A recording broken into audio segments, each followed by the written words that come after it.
В рамках предстоящего памятного мероприятия, приуроченного к 33-й годовщине трагических событий осени 1992 года, на мемориальный комплекс Зулазут-Кышмыш выехал первый заместитель председателя правительства Ингушетии Магомед Евлоев. Он осмотрел территорию. Мемориальный комплекс Зулазут-Кышмыш – одно из самых памятных и значимых мест для нашего народа. Учитывая важность данного объекта, глава Ингушетии Махмуд Али Калиматов в 2022 году поручил выделить финансовые средства из Национального фонда развития Республики Ингушетия. На эти средства было поручено сделать герметизацию подвала, приобрести и монтировать генератор сроком до 30 октября. Было также поручено установить очистные сооружения местного производства компании «Российские очистные сооружения», построить конструкцию для размещения инвентаря, сделать площадку для организации традиционной временной кухни под открытым небом во время траурных мероприятий, преобразовать смену под куполом, молельную комнату и места для омовения, облагородить тропинки возле захоронения. И не только. Все эти работы были выполнены, но комплекс требовал масштабных изменений. Позже, в 2023 году, в рамках договоренности главы Ингушетии Махмуда Али Калиматова и президента группы «Сафмар» Микаила Гуцериева на объекте начали реконструкцию. В результате масштабной работы на объекте установили новые ворота с национальным орнаментом и ограду протяженностью порядка 300 метров. Объект в целом полностью обновили, заменили основание, выполнили облицовку черным гранитом, обновили молельную комнату, строители возвели здесь новые стены и перегородки, утеплили здание, заменили пол и полностью усовершенствовали архитектурный облик фасада. Напомним, что ранее здесь не было отопления. Еще до начала ремонта Махмуд Али Калиматов озвучил ряд пожеланий, которые необходимо было учесть в проекте. Особое внимание тогда он рекомендовал уделить коммуникациям, и все это было учтено. В рамках масштабной реконструкции здесь обновили все хозяйственные помещения, памятники, беседки, молельную комнату. Во дворе уложили новую брусчатку. Площадь объекта составила 1900 квадратных метров, плюс еще 220 отведены для уличной площадки. Завтра у нас на мемориальном комплексе Зулазут-Кышмыш пройдут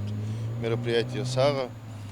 Данное мероприятие пройдет по поручению главы. Здесь примут участие жители республики. В преддверии 30-й годовщины данных событий глава республики неоднократно посещал ранее данный комплекс.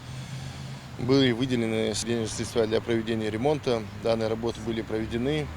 Однако далее было принято решение о том, что данному мемориальному комплексу необходим капитальный ремонт.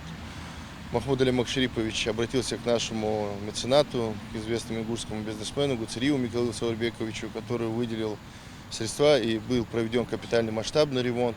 По информации администрации города Назрань, учитывая, что это очень важно для нашей республики объект, проводится работа по его облагораживанию. Для создания сквера памяти погибших и без вести пропавших и проведения других работ необходимы земельные участки, расположенные рядом с объектом. В этой связи идут иски с рядом граждан, которые их захватили, а некоторые жители республики согласились их уступить для такой благородной цели. Рина Цычоева, Билал Ахильгов, Магаз 24.